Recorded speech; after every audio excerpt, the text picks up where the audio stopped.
السلام عليكم ورحمة الله وبركاته. معاكم أخوكم يوسف الخوانكي من قناة جو بروجرامينج. إن شاء الله هنبدأ نتكلم النهاردة عن الفرق بين الفيت وما بين ال CRA وهي ال Create React App اللي احنا اشتغلنا عليها الفترة الأولانية من الجزء الأولاني من الكورس واحنا بنكريت الابليكيشن بتاعنا، وهنبدأ نحدد الفرق ما بينهم وإيه اللي ظهر في الفيت ما كانش موجود عند ال Create React App وإيه المشاكل اللي بدأت تواجهها. احنا هنبدأ نتعرف عن المزايا وهنبدأ نتعرف دي ظهرت ليه ودي ظهرت امتى ودي تبع ايه ودي تبع ايه والكلام اللي انت محتاج تعرفه كتفاصيل في الاول. السي ار اي او الكريت رياكت اب هي مبنيه بحاجه اسمها الويب باك. طبعا الويب باك انت محتاج تدخل تعرف تفاصيل عن الويب باك الاول. ممكن تقرا حاجه بسيطه يعني عنها بس تعرف يعني ايه ويب باك. مش عايزك تتعمق فيه لان انت مش هتعرف تستفاد باللي انا بقوله لك ده غير لما تقدر تتمكن من الجزء اللي احنا بنتكلم فيه الاول، وبعد كده ممكن تبقى تقرا بتفاصيل اكتر عن الويب باك وتقدر تعرف يعني ايه ويب باك وتعمل بروجكت في الويب باك والكلام ده كله، ولكن الويب باك ده معتمد عليه الرياكت عموما يعني. الويب باك هي مبنيه بلغه الجافا سكريبت.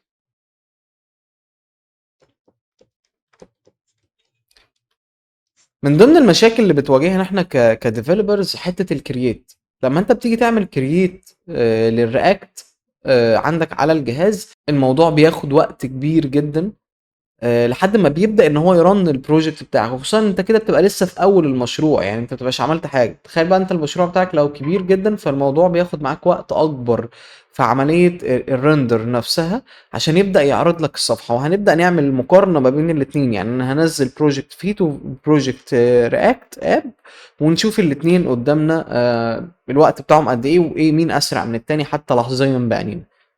طيب، امال الفيت؟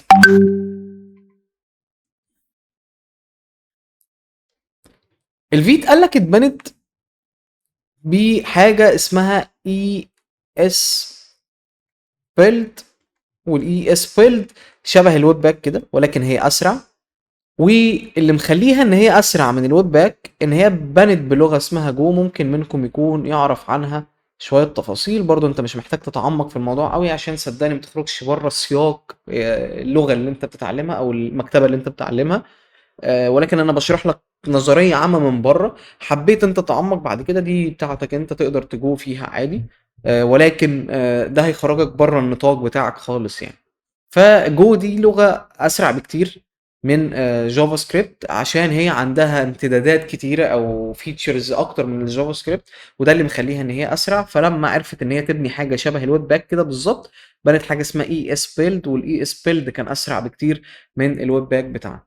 طيب، وعشان هنا بدأنا ان احنا نلجأ ان احنا في الفترة الأخيرة ان احنا نبدأ نعمل الابليكيشنز بتاعتنا بالفيت، وده كان أسرع كتير. حتى هم عملوا اختبار صغير على بروجكت صغير كده وبدأوا يحسبوا البروجكت بيرن بالملي سكند قد ايه. انا ممكن اسيب لكم برضو اللينك بتاع الدوكيومنتيشن اللي انا حضرت لكم منها السيشن دي تبصوا عليها.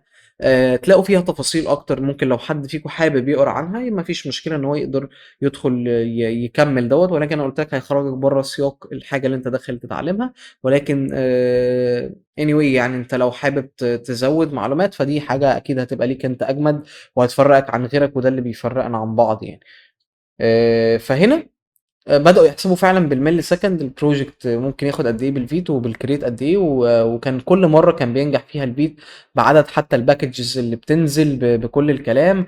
هو مفيش اختلاف ما بين الاتنين، هو كلنا احنا بنتعامل بالام بي ام عادي، ولكن الفكره كلها في الكرييت للابلكيشن بتاعنا. الراجل ده بيتعامل او الكرييت ابلكيشن ده بيتعامل السي ار اي دوت بيتعامل بحاجه اسمها رياكت سكريبت. لو تفتكروا كنا اتكلمنا عليها، دي المسؤولة عن عملية او السكريبت اللي بيرندر عليه البروجكت بتاعنا. الراجل ده بيتعامل بحاجة اسمها ديف. هنا كنا احنا بنعمل ان بي ام ستارت، عند الراجل ده بنعمل ان بي ام رن ديف. تعال نبدأ نبلد الاتنين ونشوف الفرق بين الاتنين ايه. هنيجي هنا كده، هعمل هنا سي ام دي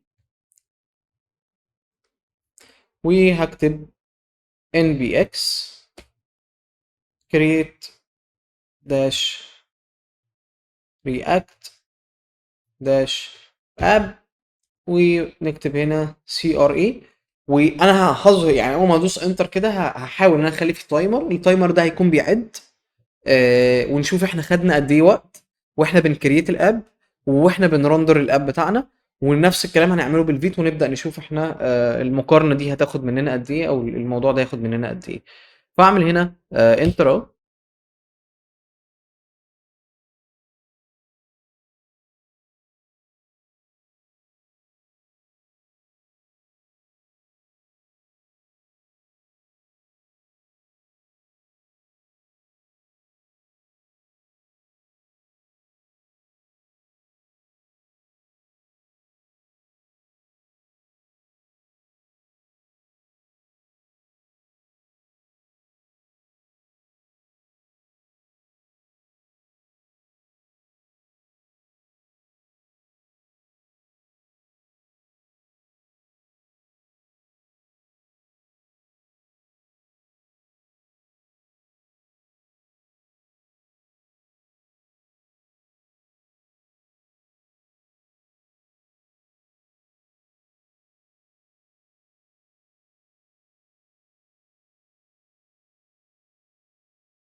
خلينا نقول كده ده تقريبا الوقت اللي هو خده.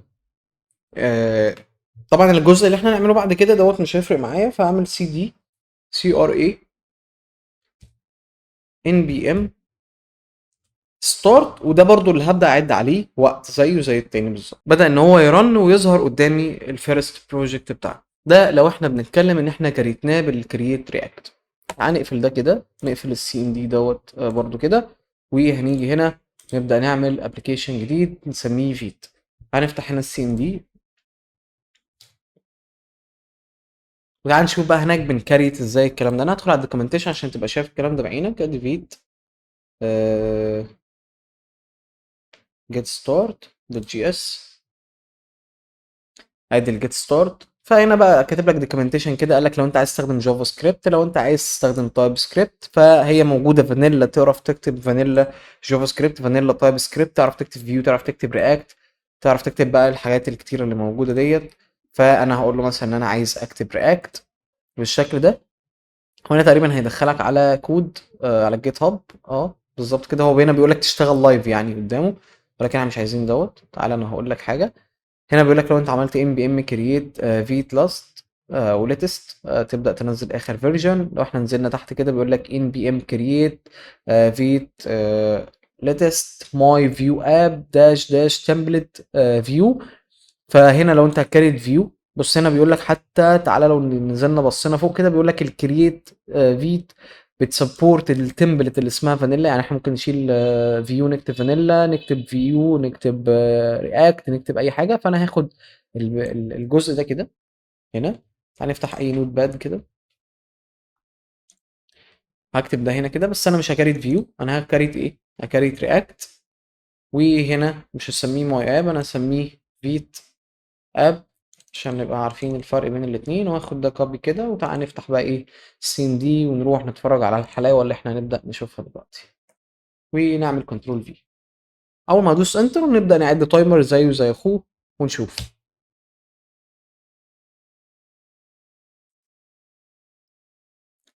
رياكت هنا بيعمل ام بي ام، فتعالى نشوف الام بي ام كرييت. ده ام بي ام كرييت فيو. هنا بيقول لك اكسترا دبل داش از نيدد لو انت محتاج. هنا بيدخل على طول، هنا بيخليك تختار الفيتشرز بتاعتك وتختار الابلكيشن وتختار كل الكلام ده.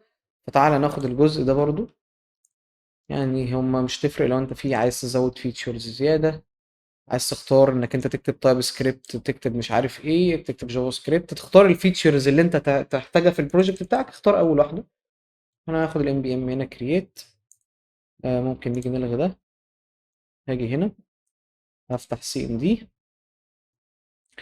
كده، انتر، نعد. يعني هو هنا هو تقريبا خلص، فانا هكتب هنا سي دي فيت. انا ملحقتش تقريبا احط التايمر. وبعد كده ان بي ام انستول. تقريبا من هنا الام بي ام انستول ممكن نعد تايمر يعني.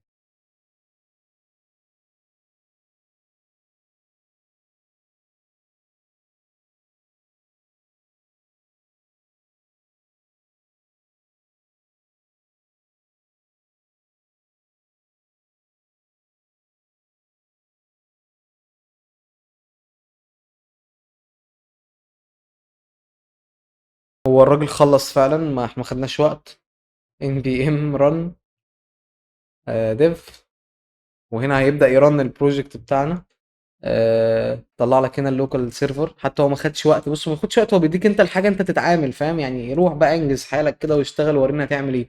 ادي البروجكت بتاعنا رن واشتغل والدنيا تمام، على عكس يعني انت لو تلاحظ فرق الوقت، انا ما لحقتش حتى احسب الوقت فعلا يعني. انا حتى في المونتاج ما لحقتش اعمل ده. ف ففي فرق بين الاتنين كتير قوي.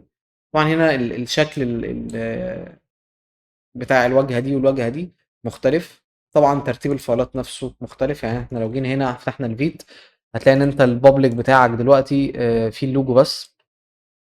فهتلاقي في اختلافات بسيطة كده مش كبيرة جدا، هي نفس الفكرة. الباكج جيسون بتاعك، الباكج لوك او داش لوك، الفيت كونفيج دوت اللي هو نازل مع اللي نزل مع البلجن يعني، اللي منزلها او اللي منزلها رياكت. حلو. اللي هو فيت جي اس بلجن رياكت عشان يشغل الفيت نفسه. هو ده اللي بيكون مسؤول عن الرun بتاع الفيت. في حاجه اسمها اي اس لينت ار سي. والايسلنت ديت اللي هي بتبقى حاجه زي الايسلنت كده بتاعت الفي كود بالظبط، اللي هي طريقه الكتابه بتاعت الاكواد بتاعتنا، الكلام ده كله، البلجن فيرجنز، الحاجات دي كلها. مفيش اختلاف كتير ما بين الاثنين. هو الفكره ان هو خرج الاندكس من البابليك، وده شرط اساسي احنا ما ينفعش ننقله لان هو ماشي بالترتيب ده. طبعا بص بقى الجميل بقى في الكلام ده كله، ان انت لو جيت فتحت الاندكس، لا سيبك من ده، لو جيت فتحت الاندكس على الفي كود، هتلاقي ان في اختلاف ما بينه وما بين اللي هناك. اللي هناك كان مليان حاجات كتير قوي، هنا الراجل ده مريح دماغه. يعني هو ما فيش الكلام اللي موجود هناك ده، هو مريح دماغه، الموضوع سهل وبسيط، انت مش محتاج كل الكلام ده. فابدأ بقى اشتغل على يعني هو مديك حاجة لطيفة يعني من الاخر واسرع كتير. لكن الكرييت والحاجات بتاعتنا الباكجز كل حاجه بتنزل زي ما هي، مفيش اي اختلاف عن العادي.